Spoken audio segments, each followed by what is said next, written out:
Hello, welcome back to my channel. Thank you so much for joining me today. Today we are here to talk about relationship goals, and this could be any type of relationship. It could be with a spouse or significant other, it could be with friends, it could be with family members, it could be with literally anybody that you want to develop a relationship with. And this video is part of a series that I've done. I started it back in May and I'm tacking on a couple more videos this month that aims to help you come up with action step ideas for this particular goal. So these videos have 4 parts. The first part is action steps. I'm going to give you some action ideas for this particular goal. The second one is questions to ask yourself to help you come up with your unique action step ideas.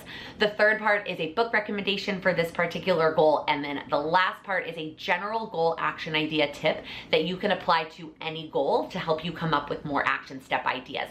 So this is the 6th video in the series. If you go back and watch all of them, you can always click the timestamp down below if you're not interested in that particular goal to get 6 general goal action step ideas that you can apply to whatever goal it is that you're working on. But today we are talking about relationships, so let's kick it off with some general action idea tips. And the way that we're gonna do this goal is lumping them into 5 categories that are based on what's called the 5 love languages. If you've never heard of this before, it's a book. You can also take the quiz online to learn what is your #1 love language. And we all typically have one that we like to receive the most and one that we like to give the most. And they are not always the same. In fact, with most people I have talked to about this, myself, my husband included, the #1 way I like to receive, like my #1 receiving love language is not the same as my #1 giving love language. And so what's important here in relationships is knowing both of those things. Knowing the person that you're working on that relationship with, what is their #1 way that they like to receive love, and then knowing yours. That way you can ask for it in relationships, and that will help deepen that relationship. So we're gonna go through all 5 of them. I'm not gonna go into detail about what they are. It's pretty self-explanatory by the name of them, but I'm gonna give you some action step ideas that fall into each of the categories. And these are in no particular order. They're the order they came out of my head when I was planning this video. So the first one is quality time. Just like it sounds, the way that you show love or receive love is by spending quality time with the person that you are building that relationship with. This is typically the most obvious one in terms of action step ideas, right? It's spending time with the people that you want to build that relationship. Couple of specific action idea tips here though. #1 is it doesn't always have to be in person, right? We have learned that virtual can sometimes be just as powerful as being in person. Also, depending on who you are and where that person lives, virtual quality time is still quality time. #2 is doing fun things, like doing unique things. In fact, as of the filming of this video, tomorrow night we're going on a double date with a friend of mine to a game board bar. That's a thing in New York. And that, I'm just so excited. It's like a different, unique thing that we are doing with this other couple that is quality time with this couple, but it's something, it's not just going to dinner, it's not just going to a bar. Like, we're gonna be doing an activity, and I think that that is always really fun. So brainstorming, what are the activities that both you and the person that the relationship you're working on, what are the activities that you like to do? And the last thing related to this one is to schedule it. This is one of those things that you need to put it in your planner in order for this goal to actually happen. Love language #2 is words of affirmation. So that is hearing positive things, hearing things that you love about them or that they love about you, and it's saying those things out loud. Obviously, the best way is gonna be to actually say them out loud. That is easier when it is a relationship that you're trying to build with somebody that you live with. And if that is their #1 way, remembering to say those things. I know that sometimes it can be really uncomfortable. Have you ever received a compliment from a stranger in like a store or just out? It happens to me sometimes, like on the streets of New York. Somebody will be like, oh my gosh, I really love your hair color. I know that as the person giving that, it can feel awkward. But as the person receiving that, it feels awesome, even if that's not your #1 love language. So what I want to encourage you to do here is, if you're working on saying them out loud, if that is your person's love language, #1 love language, by the way, you can do all of them. You don't just have to do the #1, but knowing the #1 really helps.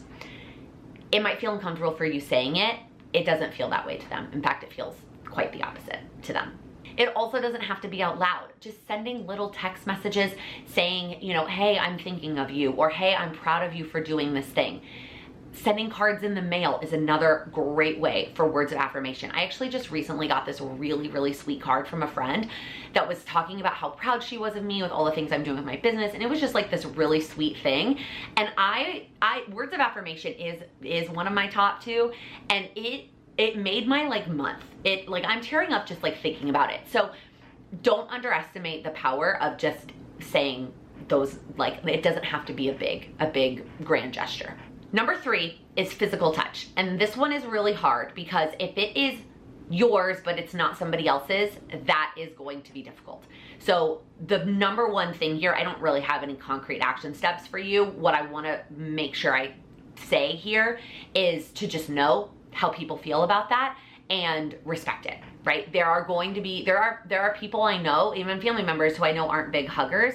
I don't always hug them when I see them for the first time. Now, I am a hugger. Like, physical touch is my other number 2. Those are mine. Words of affirmation and physical touch. I want a hug when I see you for the first time, even if I saw you yesterday. I would like a hug when I see you for the first time. Not everybody in my life is like that. So knowing where they're at and operating that way. Number 4 is acts of service. And this is doing something for the other person, right? So like helping them out with something, doing chores around the house, literally doing an act of service. And this one is a lot more prominent when it comes to like significant other relationships or even like parent-child, when it comes to like doing something for the other person. But if this is your person's and it's not, so if this is your person's and it is somebody that you live with, right? It's what do they do around the house and can you do that for them, right? Can you take that off of their plate? If it is yours, it's vice versa and you might have to ask for it. That can be hard sometimes, but you might have to ask for it. If it is a friend or someone outside of your home, it's noticing where you can help them with acts of service. Is it bringing them a meal?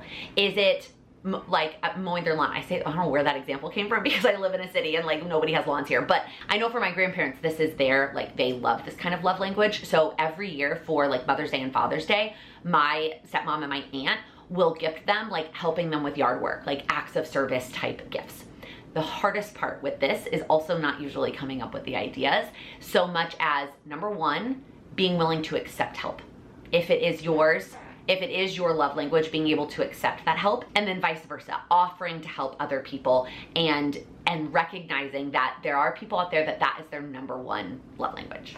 And then the last love language is gift giving. And this is my number 1, like outward one, is that I always want to give people gifts or send them things. And for some people, they love it. And that is, they love to receive that. And for some people, they don't. And it doesn't actually, like, they don't realize that is how I like to show love. And so again, going back to just the number 1 thing here is knowing the relationships that you're working on, what they like to receive, and focusing on that rather than the one that you normally give. In terms of action steps for this one, obviously like the act of giving gifts is the act, but some things to remember: it doesn't have to be an expensive, high ticket item for it to be meaningful. Listen when people talk about things and write them down. That's one of my, like, I love doing this. Like, I love when people talk about little things and I just go and I'm like, okay. And then in the 3 months when their birthday shows up and I get them something that they talked about 3 months ago and they're like, wow, that was amazing. That is one of my things that I love doing. And so just listening more to what people say and then giving them gifts accordingly is my biggest action step here.